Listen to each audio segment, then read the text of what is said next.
Hola, en esta lección básicamente nos vamos a enfocar en lo que será el examen.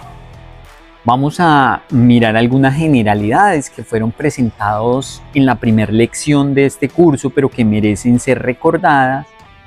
Vamos a recordar cómo van a ser las preguntas a las que ustedes se van a enfrentar. Vamos a hablar de qué elementos tendrán ustedes a su disposición el día del examen. Vamos a ver incluso tips sobre cómo responder las preguntas, sobre todo aquellas en las que nos sentamos un tanto perdidos. No se pierdan este video, que puede ser quizá uno de los más importantes del curso.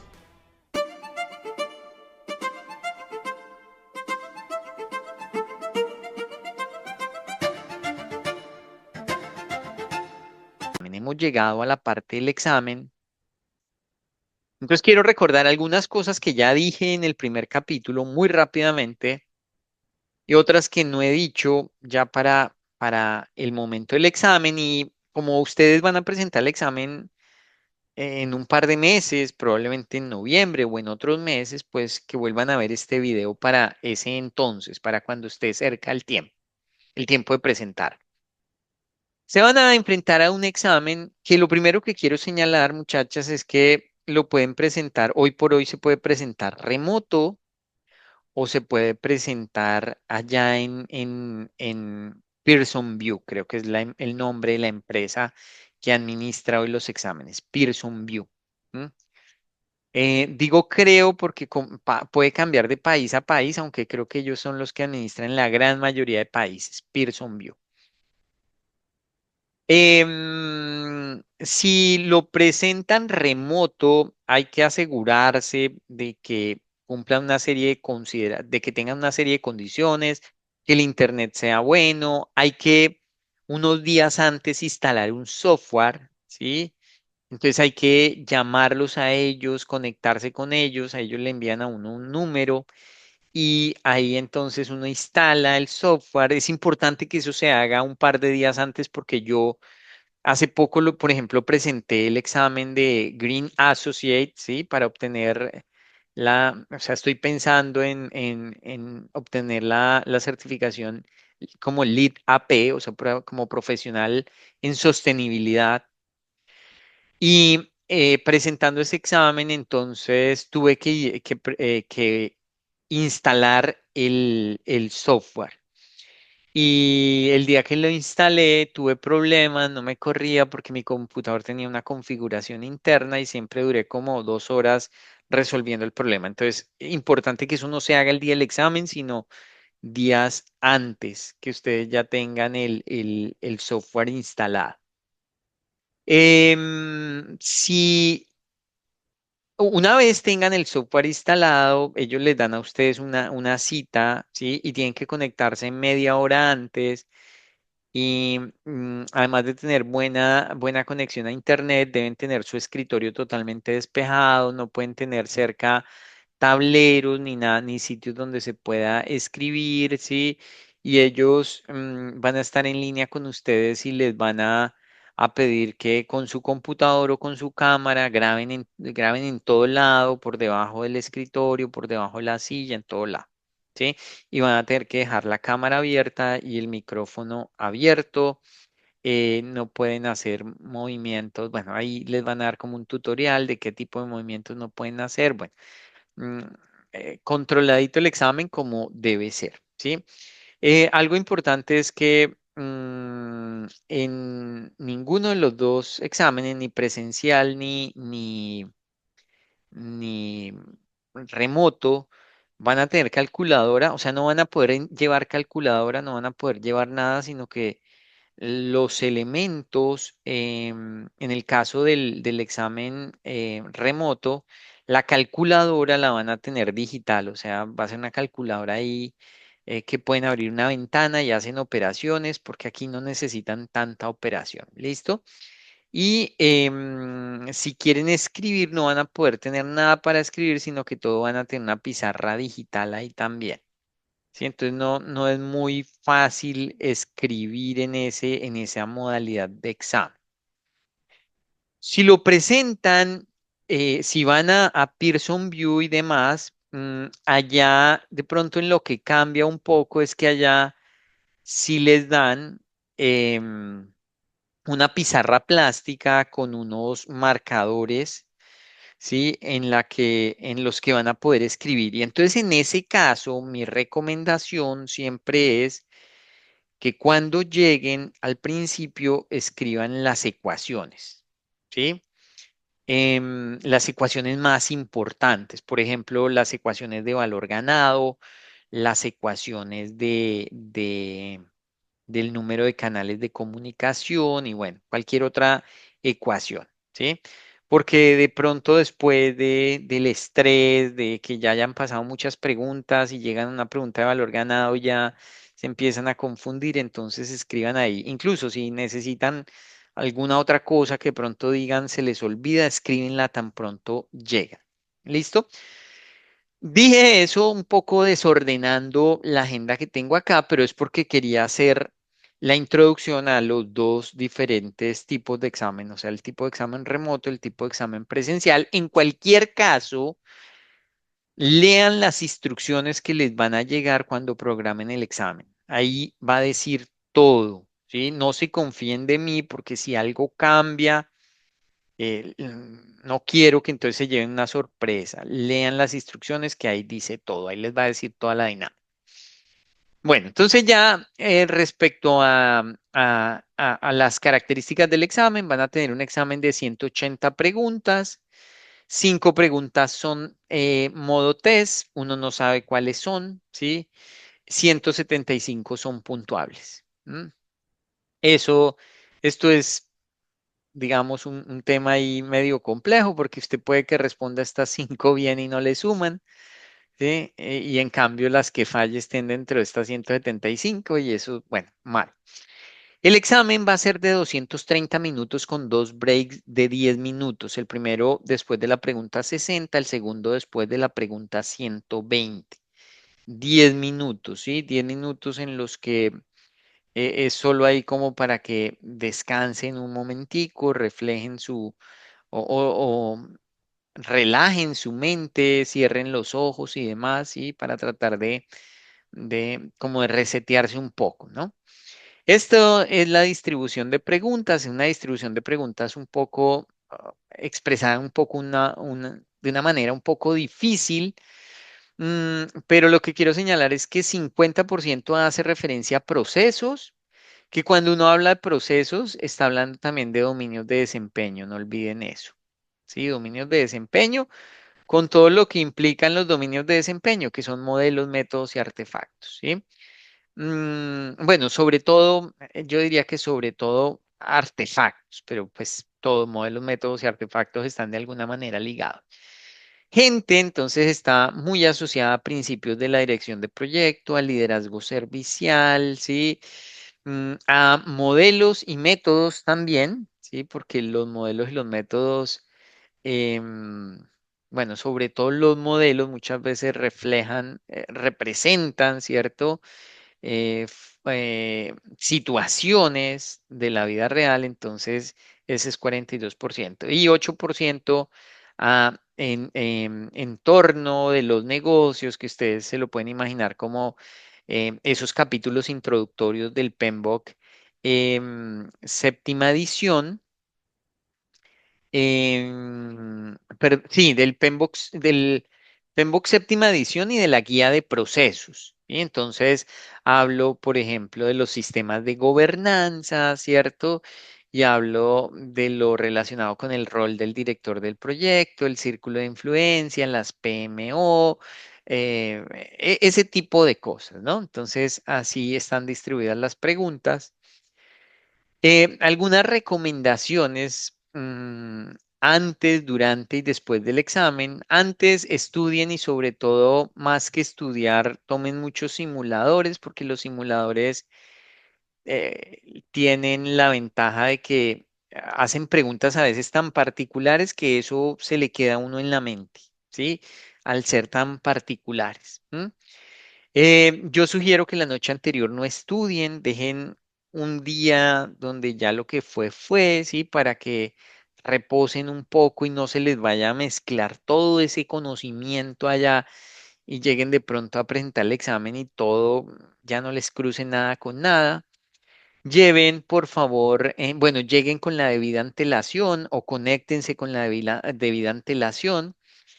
Vayan bien desayunados y almorzados, tomen agüita para que se hidraten, pero no tanta porque después si tienen que salir al baño durante el examen, los van a dejar salir al baño, pero el tiempo va a seguir corriendo, ¿sí? Entonces, pues lo ideal es que no ese día no tengan que salir al baño. Durante, y si van a presentar el examen allá en sitio, escriban las fórmulas y algunos conceptos fundamentales, ¿sí? Les entregarán una pizarra plástica, aunque como les digo, validen ahí, lean cuando les llegue el instructivo, las instrucciones de su examen. Asegúrense de responder todas las preguntas. Ustedes van a tener un panel que les permite marcar algunas preguntas. Entonces, las preguntas que llegan y leen y de pronto no tienen ni idea y bueno, así quedó ese tema, no saben, respóndanla y márquenla si quieren, de tal suerte que si al final les queda tiempo, puedan volver sobre esas preguntas, ¿sí? Pero ya sabiendo que han respondido todo y pueden de pronto reflexionarla un poco más, ¿sí? Pero respondan todo. Deje para revisión las preguntas que considere por si le queda tiempo al final, ya lo dije. Eh, en algunas preguntas no sabrá la respuesta, identifique, o sea, trate de utilizar una lógica que ahorita más adelante voy a ampliar un poquito sobre ella, pero que básicamente el primer paso es, oiga, elimine las respuestas que definitivamente no, y en las otras trate de inferir cuál da solución de fondo y no de forma, porque a veces mezclan el fondo con la forma. Traten de llevar un registro, no un registro, bueno, un registro sí porque pueden escribir, pero si no un registro, una referencia de tiempo, ¿sí? Es decir, después de que hayan transcurrido 60 minutos, deberían llevar más o menos 47 preguntas, ¿sí? Resueltas. Entonces vayan ahí, ¿m? Llevando ese control. No se vayan a quedar en una sola pregunta, muchachos. Es parte de las fallas que cometen muchos estudiantes. Sí, sale un diagrama de red súper complicado. A mí, cuando presenté el examen para la licencia como ingeniero acá en los Estados Unidos, me salió un ejercicio de diagrama de red de cómo comprimir 3 semanas en un proyecto. Cómo comprimir 3 semanas. Entonces, cómo comprimir 3 semanas implica correr 3 veces un diagrama de red. Mi madre, ¿sí? Y me gasté mucho tiempo, ¿sí? Y a veces no vale la pena. A veces esas preguntas que son tan consumidoras de tiempo, es mejor hacer un análisis rápido y no quedarse ahí estancado, sino dejarla marcada y después si algo volver sobre esa, porque puede ser que usted ahí pierda el equilibrio del examen. Después espere los resultados. Anteriormente, bueno, en algunos países todavía entregan resultados de inmediato. Cuando yo lo presenté, entregaban resultados de inmediato, entonces te daba a enviar y 2 minutos se demoraba como cargando el sistema y luego le decía si aprobó o no. No estoy seguro en Colombia, pero creo que ahora están demorando 5 días, ¿sí? 5 días. Entonces, no sé si eso es mejor o no. En cualquier caso, no vayan a salir desanimadas porque sean conscientes que los indicadores dicen que el 37% de las personas pasan el examen en la primera oportunidad. ¿Sí? No es el fin del mundo, es un examen difícil, se puede pasar, pero desde luego juega el conocimiento, el método, el estudio y otras variables. Y otras variables que a veces ese día uno, por más que sea, no puede controlar. ¿M? Por último, esta estrategia para las preguntas que de pronto no sepan la respuesta o incluso para algunas en las que tengan dudas y es siempre traten de pensar un poco, oiga, venga, esta pregunta, ¿qué me está evaluando? ¿Qué proceso? ¿Qué área de conocimiento? ¿Qué dominio de desempeño? ¿Qué concepto? ¿Qué modelo? Trata de identificar eso. Luego, trata de identificar las palabras clave, ¿sí? Que a veces son entregables, que a veces es, por ejemplo, le dice las expectativas, los requisitos, el plan, el kickoff, el involucramiento. Traten de ubicar eso para saber específicamente sobre qué les preguntan, porque ustedes van a ver que parte de lo duro del examen es que a veces le dan información a uno que no necesita o a veces el enunciado es muy largo y entonces uno en enunciados largos se pierde porque al final no sabe qué le preguntaron de tanta información que le dieron y sobre todo cuando uno ya lleva varias preguntas o sí, está respondiendo varias preguntas. Elimine las opciones fácilmente descartables o que contradigan el proceso o que hagan suposiciones no justificadas. ¿Sí? O sea, ahorita vamos a ver un ejemplo y van a ver eso. Y entre las que sean plausibles, es decir, entre las que sean las que usted no descartó, elija, ¿sí? La que ataca la causa raíz más directamente y no el síntoma. ¿Sí?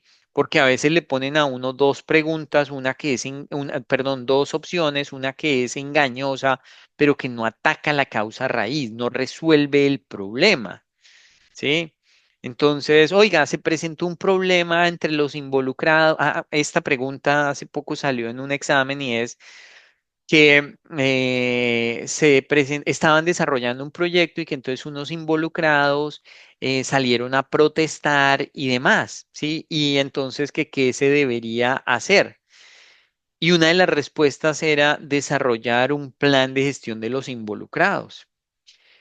Pero a esas alturas ya el problema está creado, ya no hay que desarrollar el plan de gestión de los involucrados. Seguramente sí hay que revisar cómo se desarrolla el plan de gestión de los involucrados para que esa situación no se vuelva a presentar. Pero en ese escenario eso no resuelve el problema, ya el problema está creado, ya los involucrados están molestos. En ese momento, en ese caso, la pregunta, la respuesta ideal era sentarse a conversar y entender por qué están molestos los involucrados, porque eso es lo que resuelve el problema y hay que actuar para resolver el problema.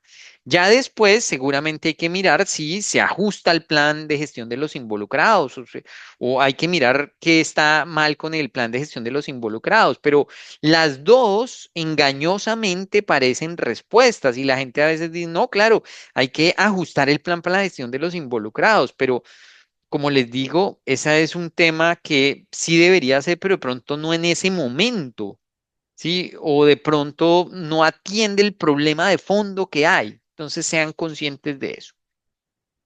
Dice esta pregunta, durante la reunión de inicio de kickoff de su primer proyecto, el director del proyecto presenta el plan para la dirección del proyecto a los interesados que asisten.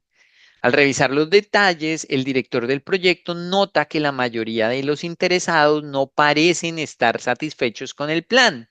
Un interesado incluso expresó su frustración por lo inexactamente que el plan describe sus expectativas.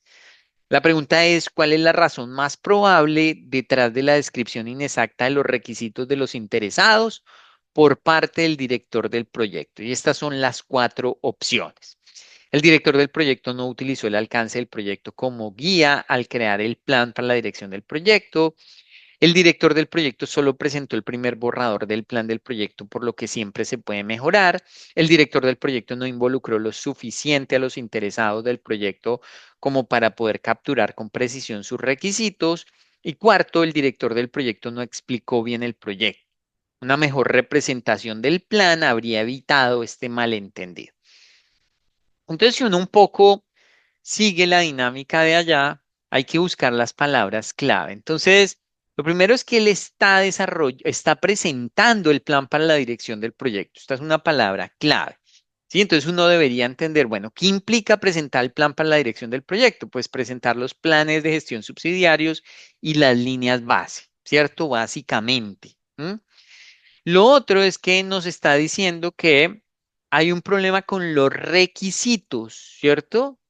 O sea, aquí dice que expresaron, los interesados expresaron frustración por la definición de sus expectativas, pero aquí refuerza indicando que o cuál fue la razón para que se hiciera una descripción inexacta de los requisitos. Es decir, esto es clave, un problema con los requisitos, ¿sí?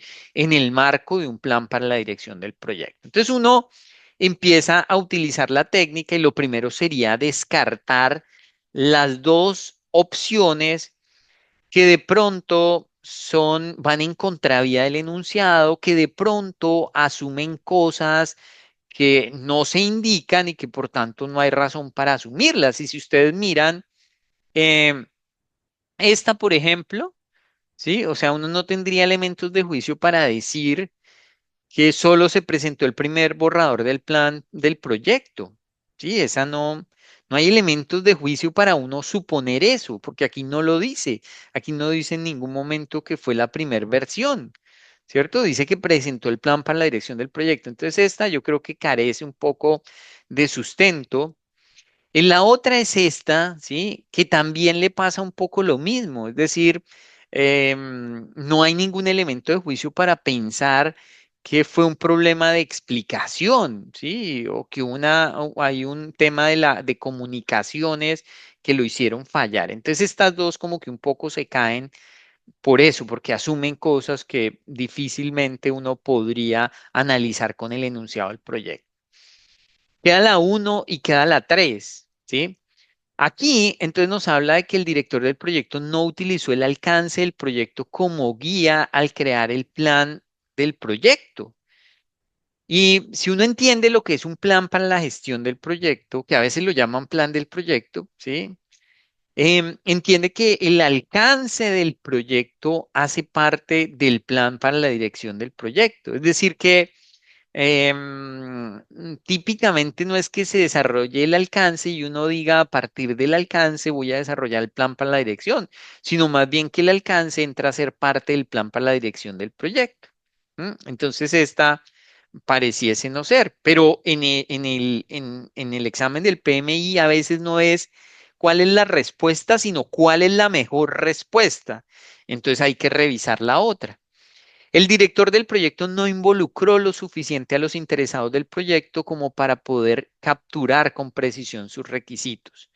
¿Sí? Esta es mucho más lógica, tiene mucho más sentido porque a la hora de la verdad, recuerden que uno recopila requisitos, ¿sí? Como un paso fundamental. Ah, bueno, y además recopila requisitos que vienen de los interesados como un paso fundamental para luego definir el alcance del proyecto, que a su vez entra a ser parte del plan para la dirección del proyecto. ¿M? Entonces, si el problema estuvo en la definición de los requisitos, probablemente estuvo asociado, la causa raíz del evento está asociada a que pasó algo con los requisitos, ¿cierto? Y una de las causas plausibles de eso es no haber involucrado lo suficiente a los interesados. En ese sentido, esta respuesta es mucho más sólida que esta, que además puede tener una contradicción y por ende esta sería la que escogeríamos y es, de hecho, la respuesta de esta pregunta. ¿Listo? Yo espero, muchachas, que eso les sirva, ¿sí? Que les pueda llegar a servir en su examen. Y dicho eso, no me queda más que preguntarles, si me siguen hasta acá, si tienen alguna pregunta, si quieren comentar algo, si quieren compartir algo. Inge, entonces, digamos, la recomendación de su merced es que se presente el examen mejor de forma presencial. Eh, a mí me gusta más de forma presencial, Alba, ¿sí? Porque además yo creo que eso depende mucho de las condiciones que también uno tenga en su casa, ¿no? Porque a veces uno vive con la familia o a veces uno vive en un sitio donde el Con vecino puede niños. poner música o con niños. Entonces, yo creo que uno no va a tener la concentración por un lado y por otro lado, A mí, yo, por ejemplo, me rinde mucho más cuando escribo, cuando tomo Sí, notas en alguna superficie. Electrónicamente me enredo, ¿sí? Entonces, yo prefiero esa metodología o ese camino, pero dependerá de las condiciones que tenga cada quien.